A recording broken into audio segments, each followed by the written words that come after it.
دوستای عزیز، به کانال من خوش اومدین. توی این ویدیو طرز تهیه سبزی قرمه سبزی رو براتون آماده کردم. امیدوارم که خوشتون بیاد. ابتدا 1 قاشق غذاخوری شنبلیله خشک رو با 1/4 پیمانه آب گرم به مدت نیم ساعت خیس میکنم. من از شنبلیله خشک شده استفاده کردم چون به سبزی تازه اون دسترسی نداشتم.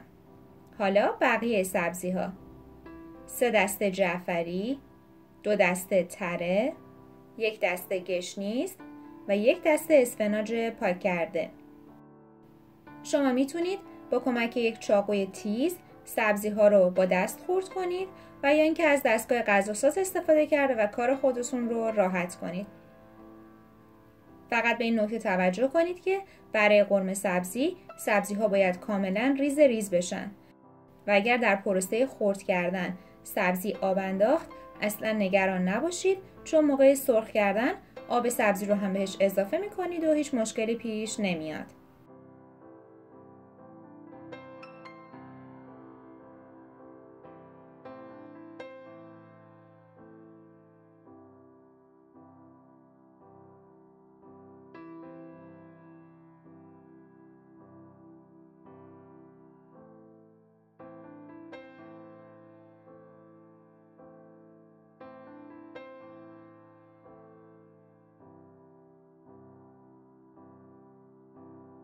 بعد از خرد کردن سبزی ها 1 تابه رو روی حرارت ملایم گاز گذاشتم و مقداری روغن داخلش ریختم تا داغ بشه.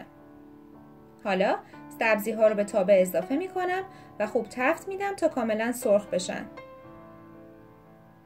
دقت کنید که میزان شنبلیله نباید زیاد باشه چون باعث تلخ شدن خورشتون میشه. همچنین بهتره که از سبزی تازه استفاده بکنین و سبزی سرخ شده رو در فریزر نگه ندارید. اگر هم در جایی هستید که کلا به این سبزی ها دسترسی ندارید و از سبزی قرمه خشک شده استفاده می کنید، حتما به مدت نیم ساعت سبزی ها رو داخل آب گرم خیس کنید، سپس آبکش کرد و داخل روغن سرخ کنید و به خورش اضافه کنید. امیدوارم که از این ویدیو هم خوشتون اومده باشه. همچنین خوشحال میشم که این ویدیو رو لایک کنید، به اشتراک بذارید و سابسکرایب کرده و عضو کانال بشید.